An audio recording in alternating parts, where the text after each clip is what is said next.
programa Trilha Social, o programa que fala o bem, faz o bem e divulga o bem, começa agora. Convido a você que está aí do outro lado da telinha.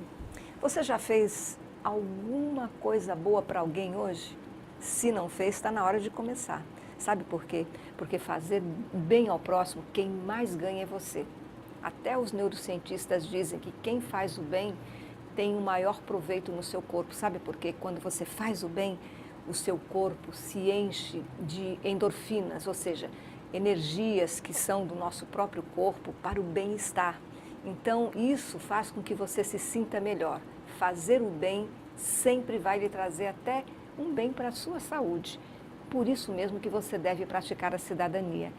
E você que está aí, que ainda não se decidiu o que vai fazer, mas quer fazer alguma coisa, é só você entrar em contato conosco através do e-mail programa trilhasocial@bol.com.br, que nós podemos indicar para você as pessoas que já fizeram a diferença na vida de muita gente. Você entra também no Face, você vai assistir pessoas que fizeram o bem, que transformaram vidas. Você pode se espelhar numa delas e pode buscar também o nosso programa. Se você fez um trabalho social, nós vamos trazê-lo para cá também, para que você possa contagiar outros corações. Afinal de contas, o nosso mundo, nós estamos só de passagem. E a única coisa que a gente vai poder realmente fazer nesse planeta é o bem ao próximo. E como é que a gente vai deixar o planeta o dia que a gente já não estiver mais aqui? Seria melhor que a gente deixasse esse planeta um pouco melhor do que a gente encontrou. Então vamos fazer a nossa parte, né? E você já está convidado. O programa Trilha Social hoje recebe uma pessoa que faz parte de um cenário muito importante. Você mora numa casa, num apartamento, você mora numa rua, tem iluminação, a urbanização é necessária. Mas o que é essa tal de urbanização? E o arquiteto? Qual o papel do arquiteto dentro da urbanização? Qual o papel dessas pessoas que ajudam as cidades a crescerem de forma ordenada? Nós conhecemos muitas cidades que vão crescendo desordenadamente, mas é necessário a intervenção de profissionais como esses. E é sobre isso que nós vamos falar e também falar de um projeto maravilhoso, que é o projeto Abrigo do Ofício, com Roberto Costa Farias. Ele é arquiteto e urbanista. Prazer em recebê-lo em nosso programa. Prazer todo Roberto. meu. Roberto, eu tive a grata surpresa de receber da sua parte um convite para falar da minha profissão. E achei assim, vamos falar da minha profissão para as pessoas, o quanto isso é importante.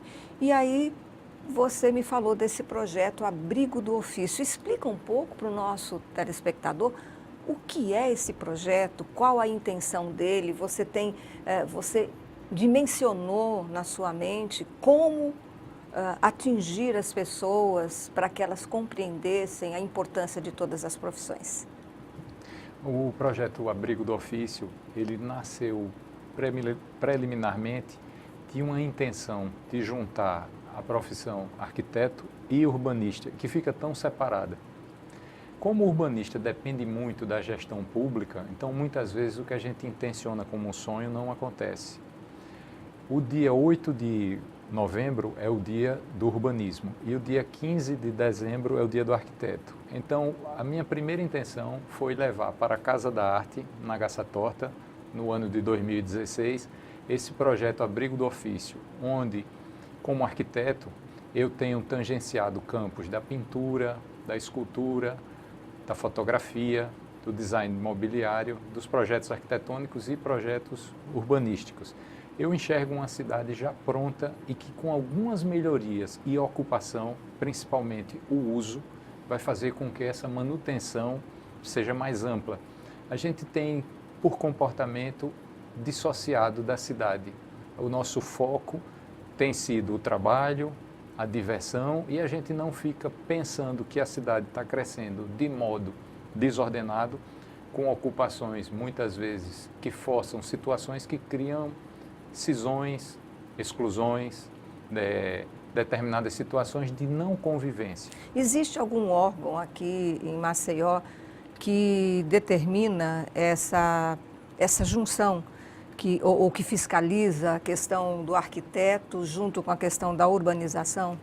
Você falou no começo que existe uma distância, né? Existe. Nós temos um plano diretor, nós temos a cidade feita dia a dia. O que acontece, na verdade, é a prática. O que eu quero chamar a atenção é a prática, porque nós temos técnicos muito capacitados em vários órgãos. Entretanto, talvez por uma demanda técnica que seja diferente da demanda política, às vezes essas coisas não se entrelaçam. Então, a intenção é que as pessoas comecem a despertar para que pequenos projetos eles possam dar esse cunho, trazer de volta essas questões permeiam tantas coisas, Maristela. Por exemplo, a identidade alagoana, a identidade do maceoense. Por que a gente está sempre consumindo uma cultura que vem de outros centros, quando a gente mesmo produz uma cultura de qualidade? Você acha que isso tem a ver com a autoestima, ou quer dizer, a falta de estima, né? A falta de autoestima do nosso povo alagoano? Eu acho que reflete primordialmente, de modo que a gente termina por não nos reconhecer como potenciais. A gente fica importando outros modelos. Você inclusive, em off, nós estávamos conversando, você falava de alguns turistas que estavam ali no Jaraguá e que colocavam as mãos na parede. Como é que foi essa experiência que você ficou, assim, te chamou a atenção? É que o segundo momento do Abrigo do Ofício, a gente sai da esfera de Garça Torta e vai da Casa da Arte para a Casa do Patrimônio, onde funciona o órgão do patrimônio histórico, na seccional Alagoas, Superintendência, acredito. Então, no IFAM, são 2 galpões, né, tem aquela história de Jaraguá, tem a sua função portuária, a questão do açúcar. Eu acho que Jaraguá é um representante da nossa história que transpira isso em sua arquitetura, em seu urbanismo. E eu fiquei muito surpreso, ao mesmo tempo encantado, quando eu recebi pessoas de fora. Uma era australiana e a outra era da Itália, 2 moças, e elas disseram assim: cadê as pessoas que não estão nesse bairro? E botavam a mão nas paredes, como eu lhe disse, e disse: eu sinto o pulsar dessa arquitetura, das pessoas que fizeram isso. E por que as pessoas não estão aqui nas ruas? Por que não há uma programação? E é isso que a gente quer, é que exista programação, é que exista uma maneira festiva. Por exemplo, nos últimos 3 anos eu saí do Museu Hotel Brandão na sexta-feira de carnaval e percorri o bairro de Jaraguá à noite com centenas de outras pessoas até o IFAM, onde você encontra banheiros abertos e limpos. É uma gentileza urbana, não é? Numa festa de carnaval de rua, você tem uma casa que está aberta para acolher. Eu fico pensando, por que só na sexta-feira de carnaval? Por que não existe outro movimento de maracatus, do nosso pastoril? Por que não existe um calendário onde o São João, onde as montagens de presépio? Eu acho que vivenciar os espaços. Mas quando a gente fala disso, eu não penso Maceió só Jaraguá. Eu acho que todos os outros bairros, porque a gente tem um acúmulo de atrativos na orla da Ponta Verde, Pajuçara, muito bem servido. Mas os outros bairros ficam a desejar. Você tem a rua fechada ali, mas nos outros bairros você não tem um movimento de uma feira, de um evento onde se comercialize móveis antigos, onde os artistas possam expor nas praças. Quer dizer, essa ocupação territorial, né, feita em prol dessa identidade ou da construção dessa identidade, ela poderia e deve levar as pessoas ao convívio. O que a gente busca é a alegria do encontro, do conhecimento, principalmente da troca. Então, na Abrigo do Ofício, a gente tem formado 3 termos. Um é vencer com, ao invés de convencer. Então, se todos se congratulam, dão as mãos, a gente vai vencer com. O outro termo é cerebridades, cérebros, ao invés de celebridades, eventos efêmeros. E depois observar e absorver, porque os bons exemplos, eles são seguidos com muito mais tranquilidade do que as imposições. Isso que você falou me faz pensar em algo que possa ser um caminho.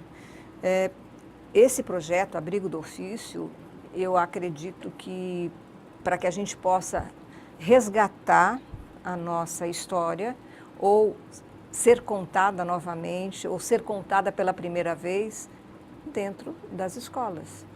Porque se você forma um público hoje, forma um público nesse sentido, você leva a questão das profissões, o que elas fazem, como elas atuam dentro da nossa vida, da nossa história, como é que é feita a história de uma comunidade, de um bairro, de um município, em todos os sentidos, você vai dar a ele uma sensação de pertencimento, você vai fazer com que ele se empodere, mas você tem que oferecer. Porque a gente observa que dentro das escolas, salvo as organizações não governamentais que levam projetos para que eles tenham outras oportunidades, outro olhar a não ser do currículo do aprendizado. Vai aprender matemática, português, vai aprender inglês, vai aprender todas as matérias, mas ele também, um momento de lazer, mas um momento de lazer onde ele possa conhecer o lugar onde ele vive. Qual a história daquele bairro? O que ele pode fazer para contribuir, para resgatar aquela história? O que ele pode contribuir para fazer história daqui por diante? Perfeito. É nessa linha de raciocínio. Nós tivemos a oportunidade de utilizar o auditório nas instalações do IFAM. Você teve a parceria, né? Você foi uma das nossas convidadas, e graças a Deus. Me senti honrada com o convite, de maneira poder brilhante, contribuir, né? Poder contribuir. Com conhecimento, com o seu ofício, falando sobre o seu ofício. Nós tivemos em torno de 25 palestrantes, toda segunda e quarta durante o mês de abril, e cada um foi plantando a sua mensagem e houve uma troca assim fabulosa. Nesse viés, eu quero recordar a fala de um dos nossos palestrantes, Fernando Veras. Ele falou sobre ambiente, a palestra Ambientalmente Falando. Ele disse assim, a gente precisa educar as crianças sim, mas a gente precisa educar todos.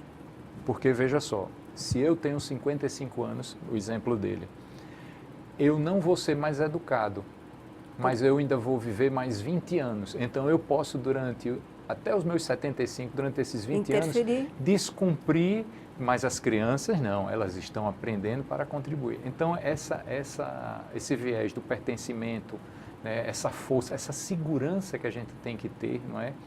Ela se torna necessária para todos os cidadãos, porque qualquer que seja a posição que ele ocupe, qualquer que seja a idade ou a formação em que ele se encontre, sempre ele vai poder aprender. E quando ele se reconhece, quando ele se percebe como contexto, acho que a solidarização de um lugar, ela passa assim por todos. Todos são elos tão importantes quanto para essa corrente.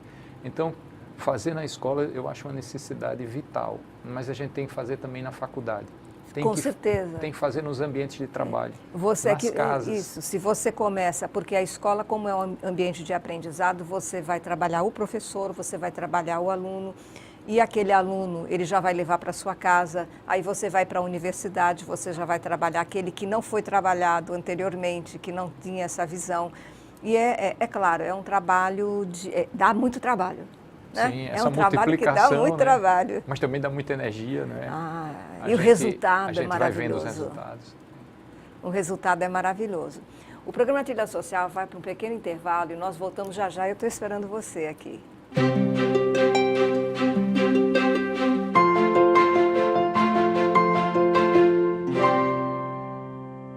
O programa Trilha Social volta agora desse pequeno intervalo. Nós estamos aqui com Roberto Costa Farias, que é o nosso arquiteto urbanista, com essa ideia maravilhosa do Abrigo do Ofício. É um projeto maravilhoso e que a gente não tem a dimensão do que é o Abrigo do Ofício.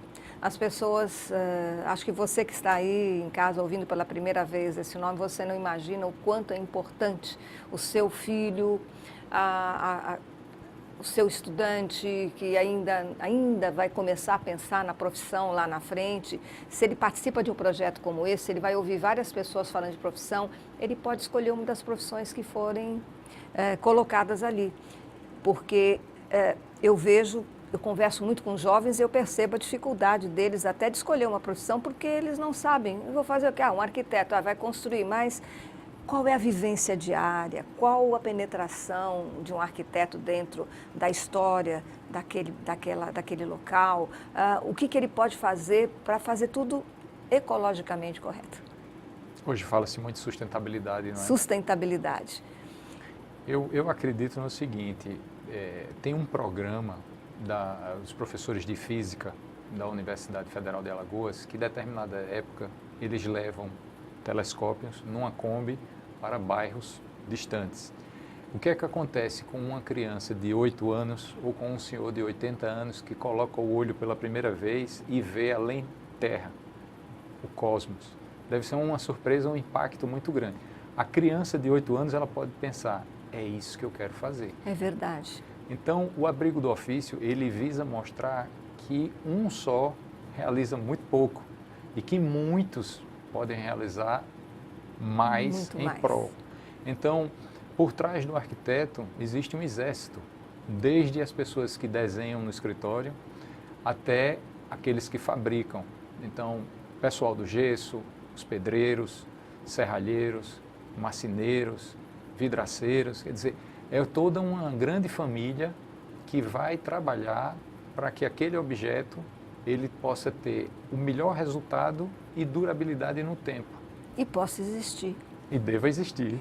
Que começou na cabeça de alguém. Alguém sonhou, porque, eu quero ter uma casa, eu sonho com a minha casa, uma casa no campo, então eu quero ter a minha casa. Aí você tem a oportunidade de construir. O arquiteto, ele vai tornar isso real, mas ele não torna sozinho. É verdade.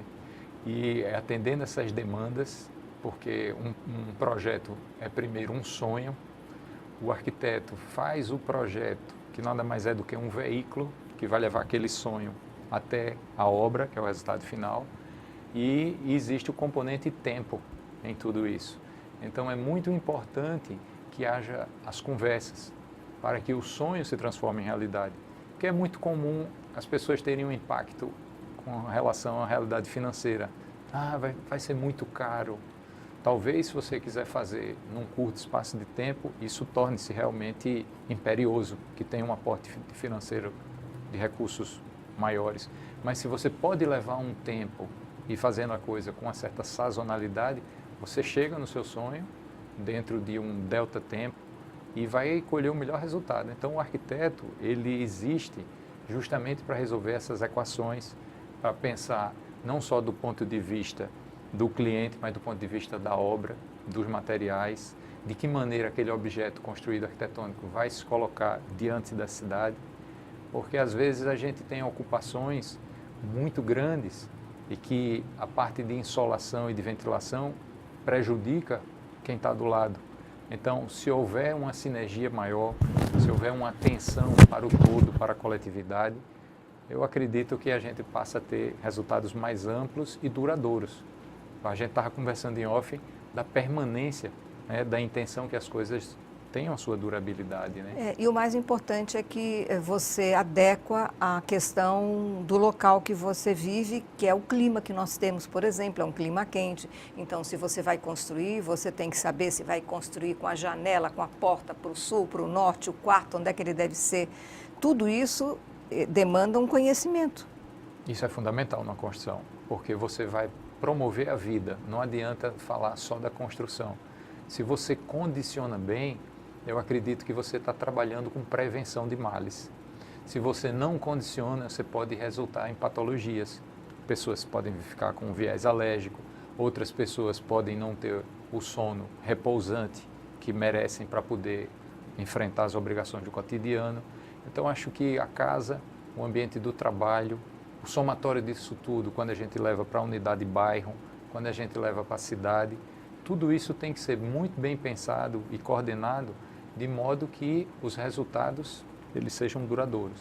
Uma casa aconchegante, ela precisa de ter realmente um conhecimento anterior de um técnico da área, né, de uma pessoa formada na área, como é o seu caso de arquitetura, porque a gente vê muita gente, às vezes, fazendo o seu desenho no papel, que podem até fazer, faz uma fundação e levanta as paredes. Mas se ela não tem esse conhecimento da onde ela deve colocar cada cômodo da casa, ela pode sim, como você disse, ter uma casa onde promova doenças, né? Porque o quarto pode ficar num local onde tenha muita umidade, aí você vai dormir num local onde tem muita umidade, não é bom.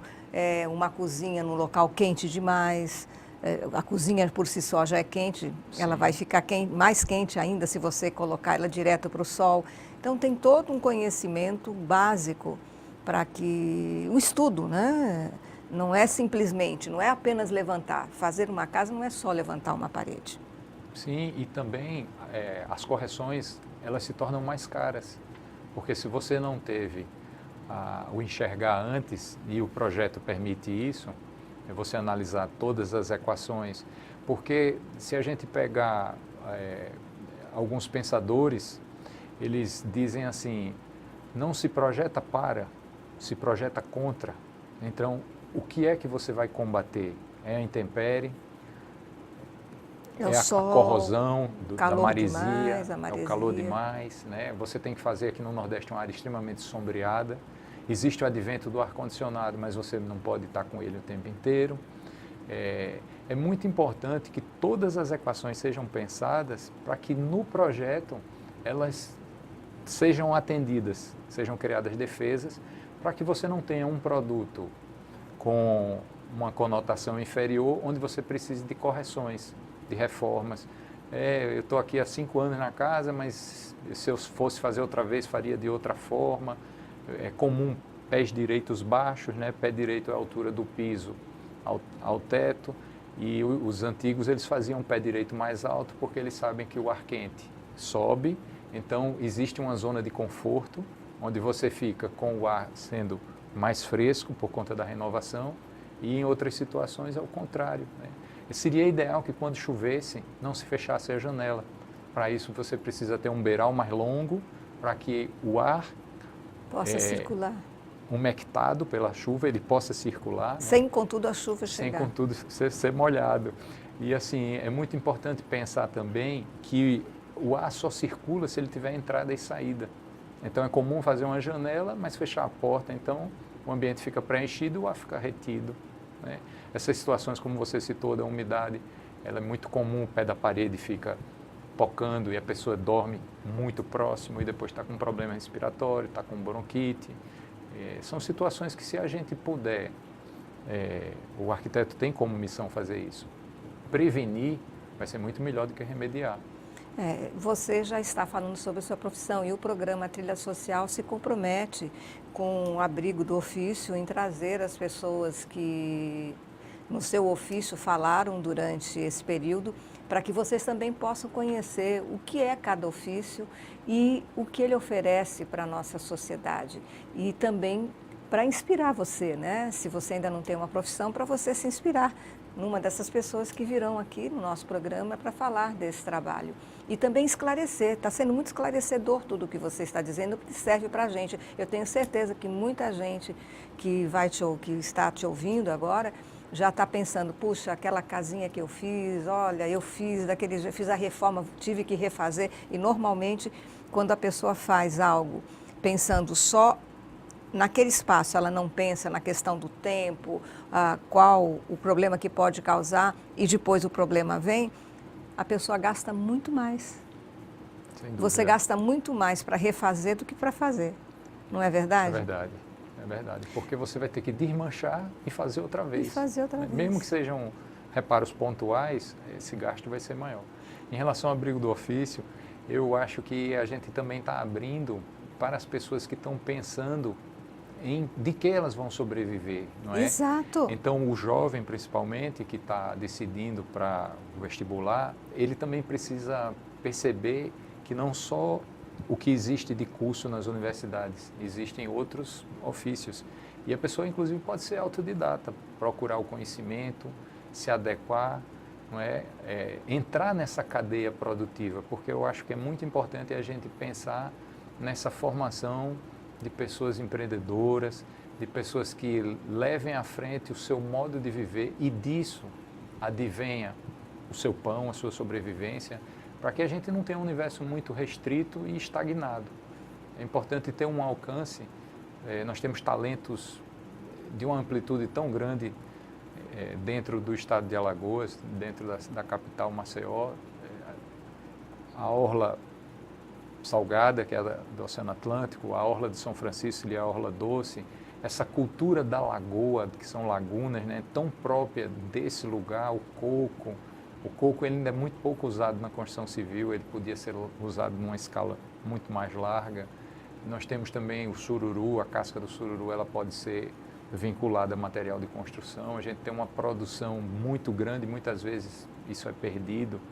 Então, acho que existe... E o que falta, por exemplo, para a gente poder aproveitar a casca do sururu? Falta um entrosamento com quem? Ou com o quê? Algum órgão? O que a gente poderia fazer para que isso acontecesse? Eu, como planejador, eu sugiro, né? Então, a minha claro. ideia assim, é criar uma sugestão. Mas eu vejo, por exemplo, a Universidade Federal, ela tem um campo de pesquisa para construção civil. E a Lagoa Mundaú produz o sururu. A casca é um resíduo. Então, é levar ela até que as pessoas ou transformem num agregado do concreto ou, ao triturar, seja utilizado como adubo, por causa da riqueza que existe de alguns componentes químicos necessários à recomposição da terra, né? A outra questão é a questão do resíduo. Quanto menos a gente gerar, melhor. Porque quando a gente afasta o lixo de junto da gente pensa que cumpriu a missão. Mas a gente está botando o lixo junto de outra pessoa. Você está apenas trocando de lugar. Você Exatamente, não está resolvendo. Apenas trocando de lugar, não está resolvendo. Então, de que maneira a gente... Porque tem esse viés muito forte do consumo, do marketing, né? Isso tem sido uma marca desse século XXI, né? As pessoas, elas têm que ter. O abrigo do ofício, ele quer dizer às pessoas, vocês têm que ser, né? E assim, de que modo essa interação, né? Eu acho que com um consórcio de muitas cabeças, né? As pessoas pensando, e pensar que isso pode ser meio de vida, sim. Deve ser um meio de vida. Com certeza. Olha, o programa Trilha Social está chegando no final. Passa rápido, né, Roberto? Muito rápido. Mas eu gostaria que você fizesse as suas considerações finais, deixasse a sua mensagem e o seu endereço eletrônico. Olha, eu quero agradecer muito o seu convite, Maristela, e dizer que para mim, momentos de Nós é que enriquecimento... agradecemos. robertocostafarias@hotmail.com para qualquer contato, para levar adiante esses assuntos. O que eu gostaria de dizer é que as pessoas procurem se fortalecer dentro do que elas são, que elas procurem ser celebridades na medida em que elas podem observar e absorver, e que a gente precisa, na verdade, vencer com. Precisamos fazer um leque de pessoas onde todos envolvidos e com o mesmo pensamento, que é esse legado que você anunciou antes no programa, fazer o bem, deixar um planeta melhor por onde a gente passou. Somos polinizadores, podemos plantar mais árvores, podemos trocar, contar histórias. Então, enfim, que essa sinergia ela seja ampla e perene. Eu agradeço. Eu que agradeço. O programa Trilha Social, o programa que fala o bem, faz o bem, divulga o bem, volta a semana que vem. Eu vou estar esperando você aqui. Até lá!